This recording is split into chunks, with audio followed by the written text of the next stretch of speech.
Let me ask you something. Have you found yourself wrestling with the thought that perhaps you're too old to start rapping? Or if you've already been rapping for some time, you may be wondering if you've missed your mark and it's time for you to put the mic down. If so, then I think you'll find a lot of encouragement in this video as I tackle this topic from two slightly different angles and share with you an objective perspective that you may have not yet to consider. So without further ado, let's get it!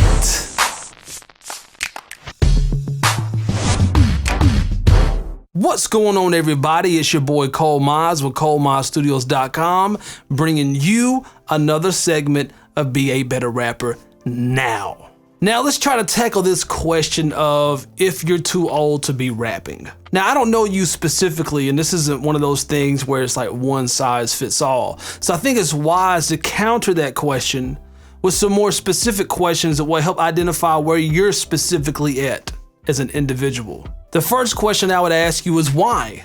Why did you start rapping to begin with? Now your answer to this is likely similar to mine and everyone else's.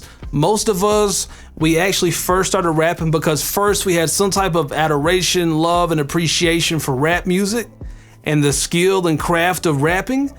And we wanted to also challenge ourselves and try it out and see, hey, if we could even do it.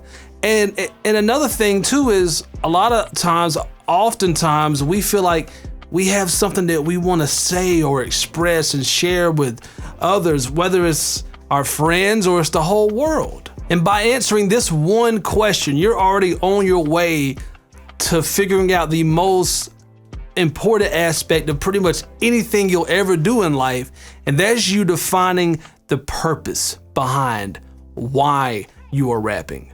Your purpose is the strongest driving force behind anything that you'll ever do in life. It's going to be there through the hardest and the toughest of times. Once the dust settles, it's still going to be there. That purpose is still going to be there quietly, pushing you and urging you to continue to push forward.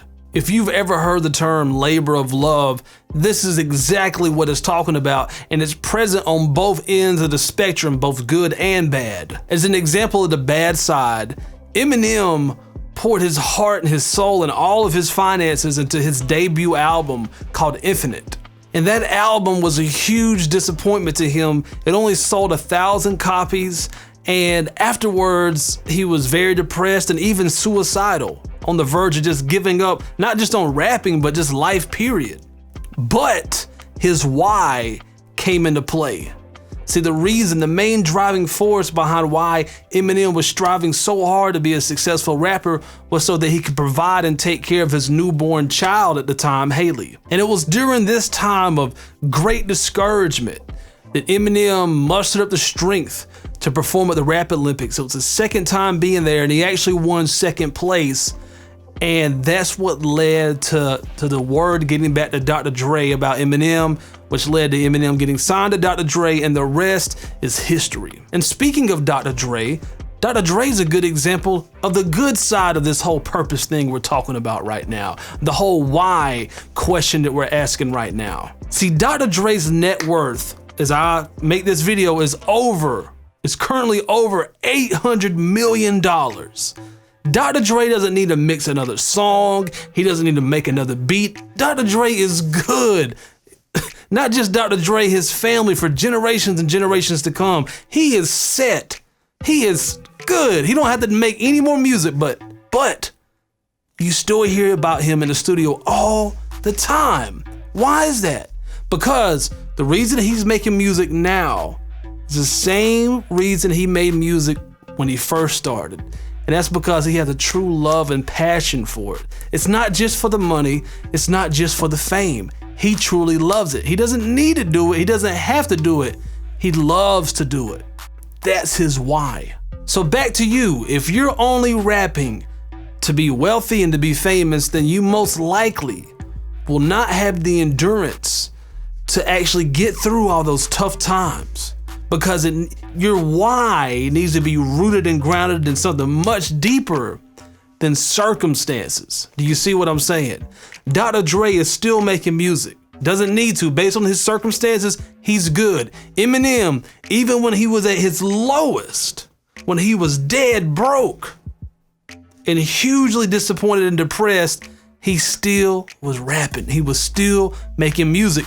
Neither on either one of those spectrums, from good and bad, neither one dictated what the person was still doing. They were still doing the very thing they loved. And both of them, to this day, Eminem or Dre, neither one of them have to make music, but they're still actively working on music all the time. So again, your why, the reason you're rapping, the why behind what you're doing is the purpose, okay? And a little golden nugget for you, okay, is most of the time, if you struggle to find purpose in your life, the purpose in your life is usually tied into a realization. Once you realize that your life isn't all about you, when you realize that your life is about other people, then it can give you perspective. Then it can give you purpose, a deeper reason why you're doing what you're doing. Okay, so now that we've spoken about your why, let's talk about the what. Okay, what are your goals? What type of rapper are you? What's the mission that you're on? Let's first talk about what type of rapper are you? Okay, there's two main types of rappers. One, you have your hobbyist. Okay, a hobbyist is where pretty much all of us start off. A hobbyist is just rapping for fun. That's it. Just to see if they can do it, just for fun, just to pass the time, just something fun to do with and share with friends or whatever, okay? And then typically what happens is a hobbyist usually gets to a point where they get good enough to where they wonder, I wonder if I could possibly make money off of this. Or I wonder if I could monetize this and actually make a living doing this. Well, then that ushers in the second type of rapper, and that is the professional.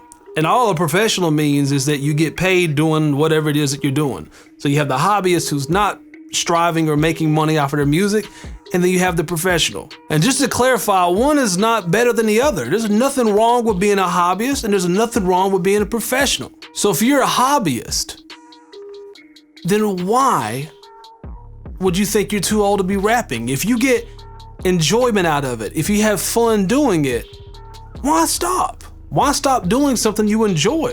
I really think it's simple as that. If you enjoy doing it, keep doing it. Now, if your hobby in rapping is putting a financial strain on you from you just pouring tons of money into it, and of course, as a hobbyist, you're not trying to make money back, then I can understand why you may be wondering if you should quit rapping based on that. But even with that, there's alternatives. Like if you've been going to another studio, you know, you can start making cutbacks. You can build your own studio for relatively cheap. I'll actually post a link to an article I wrote about the poor man's recording studio, where you can put a very budget-friendly studio together for less than like $300. You know, it doesn't have to be thousands and thousands of dollars to have your own home recording studio set up. And another way that you could cut back is if you've been paying a producer to make beats for you exclusively, then you could start looking at leasing instrumentals, which is far more cheaper. And there's also a lot of producers running all types of sales and stuff on the internet where you can buy lots of beats in a bundle at certain times of the year when they run these sales. And I mean, leasing is just a perfect solution for rappers who are either hobbyists or they're just starting off and they haven't built a fan base up yet and they don't have tons of money they can pour into it. Leasing is a great option for you. Or if you got to cut back even further, then you can start looking at making your own instrumentals. And then if you've gone this far, then you could also look at starting to mix your own songs. That's another big cost to a lot of rappers. You know, if you're a hobbyist, you're not making any money, then you likely want to try to save money where you can. So you can simply look at doing more DIY, do it yourself. Now let's talk about the other rapper, the professional rapper. I think this is where most people tend to struggle with the whole am I too old to be rapping question. And I believe this stems from a misconception that if you're wanting to make it as a rapper, you have to appeal to a younger audience, to the youth, to the kids. And I believe at one point in time this was true, but I don't feel like that's the case anymore. And here's why. Hip hop is roughly about 46 years old. And in the beginning, it was primarily for younger kids and teens and young adults. It was like this counterculture thing. These kids was doing this thing that wasn't singing It wasn't just poetry. It was like something different. It was rap. It was rhythm and poetry. And the older crowd didn't really understand it because it's something new. But now, since we're over 4 decades into this whole hip hop thing, now the hip hop fans have also aged with it. And it's common to see rappers in their 40s and even 50s still touring to this day and selling out venues, which also means there's older people now listening to hip hop because they grew up on it, if that makes sense. Now, with that being said, let's look at a few real life examples of rappers who are of age that are doing their thing still to this day. Okay, up first, Big Daddy Kane. He's currently 51 years old. He debuted in 1988 with his album Long Live the Kane at 20 years old. Biz Markie, 55 years old, debuted in 1988 as well with his album Going Off at 24 years old. Okay, Kool G Rap. He's currently 51 years old. He debuted in 1989 with his Juice Crew album, Road to the Riches, at 21 years old. Snoop Dogg, 48 years old. He debuted on Dr. Dre's The Chronic in 1992 at 21 years old. Okay, Jay-Z, he's currently 50 years old. He debuted with his album Reasonable Doubt in 1996 at 26 years old. And we already spoke about him. Eminem, 47 years old currently, and he debuted with his album Infinite in 1996 at 24 years old. Now, I know some of you may be saying, hold up, Cole, hold on. Yeah, these rappers are of age now, but they started in their early to mid 20s. So if I'm in my 30s, doesn't that mean that I've probably missed my mark and I'm a little bit too old now? Well, I'm all about the facts, okay? So how about we dig just a little bit deeper and let's look at some rappers who broke through in their rap careers a little bit later in life. Okay, first up, 2 Chainz. His original rap name was Titty Boy and was a part of a rap duo called Playaz Circle, which was signed to Ludacris's label DTP, Disturbing the Peace, in 2011. And after leaving DTP, Titty Boy decided to rebrand himself as a solo rapper with a name he felt was more family friendly, so he decided to go with the name 2 Chainz. His debut solo album was in 2012, and it was entitled Based on a True Story at 35 years old. Now let's take a look at Plies. Though he had already been rapping for a few years, Plies didn't get his breakthrough until 2007 after releasing his debut single Shawty, which featured T-Pain, and he was 31 years old. Rick Ross, the boss. After attending college on a football scholarship and also being a correctional officer for 18 months, Rick Ross debuted his hit single Hustlin' in 2006 at the age of 30. Okay, I'm gonna go back even a little bit further. Ice-T. Okay, in Ice-T's attempt to leave the street life behind, he joined the Army, and after serving in the Army, he began to DJ at parties and gained more attention for his rap skills. Ice-T released his debut album in 1987 called Rhyme Pays at the age of 29. Okay, let's look at Action Bronson. Now, before Action Bronson was seriously pursuing a rap career, he was a successful fire flame gourmet chef in New York City. And after breaking his leg in the kitchen, he decided to turn his rap hobby into a profession. In 2011, Action released his debut album, Dr. Lecter, at the age of 28 years old. Yo Gotti.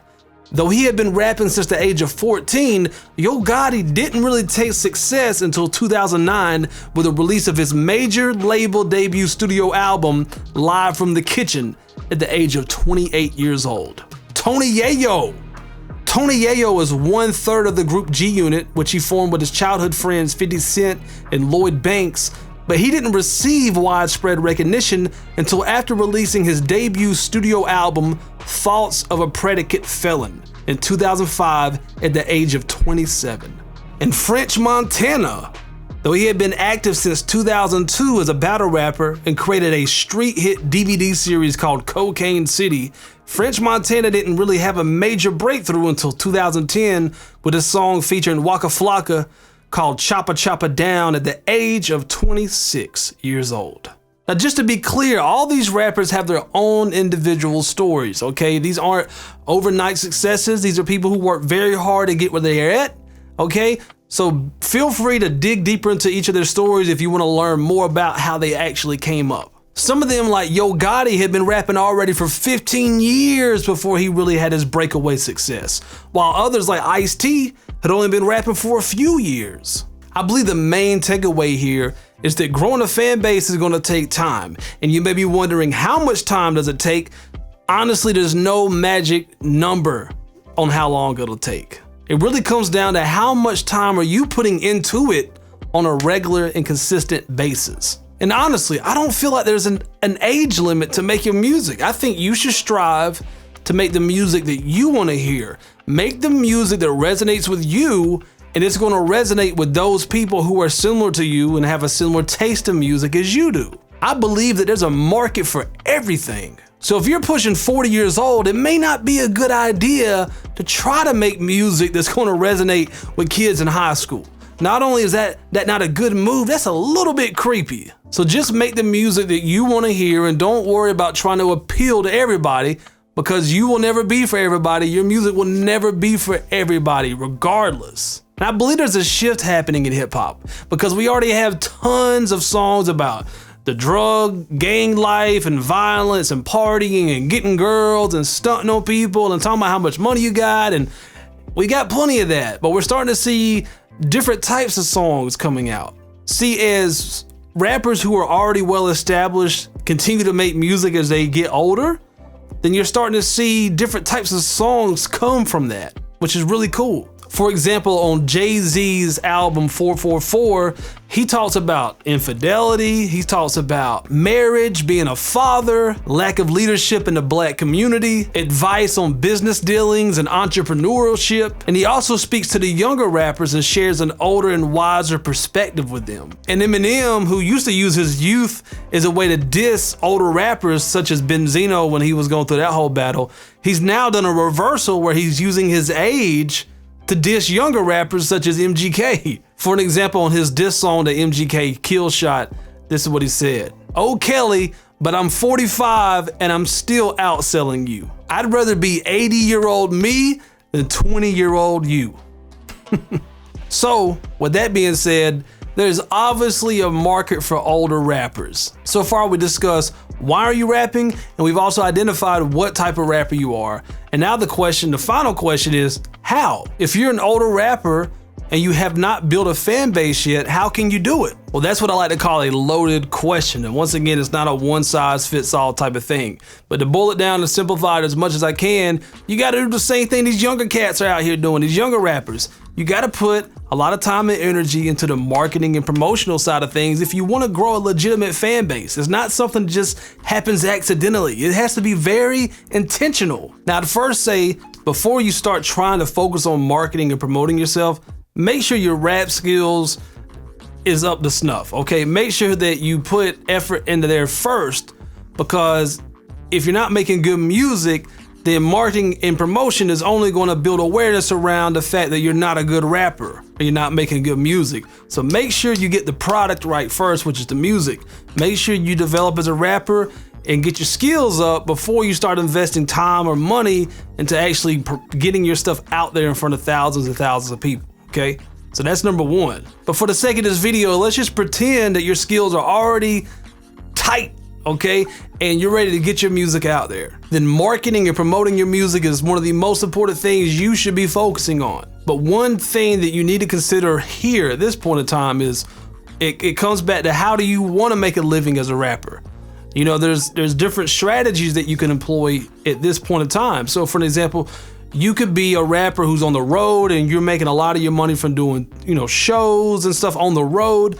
You know, if you're single and you don't have a family or whatever, that may be a good option for you. You know, but if you're a family man and you value spending time with your family and stuff, then you may want to look at other ways that you can make money as a rapper in today's current climate. For an example, if the whole road life doesn't fit, you know, your lifestyle, and you're more someone who needs to be at the house with your family, then you may want to look at alternative ways to build a career as a rapper, such as making songs for, movies and commercials or video games, or trying to create, music videos that have the potential to go viral, like on YouTube. For an example, you can make songs around current events or things that are happening, and you could ride those waves and get some of that free SEO traffic, that search engine optimization traffic from them keywords. There's a lot of different strategies. That's why I say it's a loaded question. There's a lot of different strategies that you can employ to try to start earning some income as a rapper. Or something else too is you could actually produce younger rappers to actually get some of the younger audience listening to your music. This is really common. Snoop Dogg does it. If you look at Kanye West, he'll be producing for younger upcoming rappers and stuff, and that's his way of saying staying relevant with a younger crowd, but still being himself at the same time. But just getting behind younger artists and stuff and helping them come up can also be a way to extend the longevity of what you're trying to do as a rapper as well. Again, marketing and promoting is a huge topic. I've already done a series on my website that's called Demystifying Marketing and Promotion for Rappers. It's a really good read. And I'm going to put a link at the video description, and you can also click it right about now if you need to. But let's bring it all back. Let's do a recap, okay? If you're wondering, if you're asking yourself, are you too old to be rapping? Ask yourself the following. 1, why are you rapping? 2, what type of rapper do you wish to be? A hobbyist or a professional? And to answer that question, you ask yourself, well, what are you trying to achieve? Are you just trying to have fun and just make music for fun? Or are you also trying to turn that fun into a career and actually make a living having fun making music? And if you want to make a career out of music, then ask yourself, do you want to be on the road traveling, or do you prefer to try to make a living doing music from home? And if you are wanting to make a living doing this, then you got to ask yourself, who's your target audience and what's your marketing and promotional strategy to reach them? And again, if you don't have a strategy yet, then make sure you check out my blog series that I wrote called Demystifying Marketing and Promotion for Rappers. It's a really good read, and it's really going to get your wheels turning. And if you're a rapper that's of age, I'd love to hear from you in the comment section below. Let me know, how old are you? How long have you been rapping? And what's your goals? What are you doing this for? And what's your goals moving forward and your strategy and stuff like that? I'd love to hear from you. And if you're new to my channel, my name is ColeMize, and it is my main goal to help up-and-coming rappers such as yourself be a better rapper now. And if you made it this far in the video, I'd love to give you a gift. It's my book called The #1 Fundamental to Rapping. It's an ebook that I wrote for rappers such as yourself that's going to give you a really good overview of how rapping works. It's an easy read. You can read it within 20 or 30 minutes. And it's going to give you a really cool and unique perspective on how rapping actually works. And it's going to share with you what I believe to be the #1 fundamental to rapping. Again, my name is ColeMize with ColeMizeStudios.com. And always remember, when it comes to rapping, there's no rules. There's only techniques. Peace. Hey man, you see that subscribe button right there? Kill it, kill it, kill it, kill it, kill it, kill it, kill it. Oh, and don't forget the bell icon. Kill it, kill it, kill it, kill it, kill it, kill it, kill it. Hey, I know you see that like button, right? Kill it, kill it, kill it, kill it, kill it, kill it, kill it. And look at yourself in the mirror and tell yourself, today I'm gonna kill it, kill it.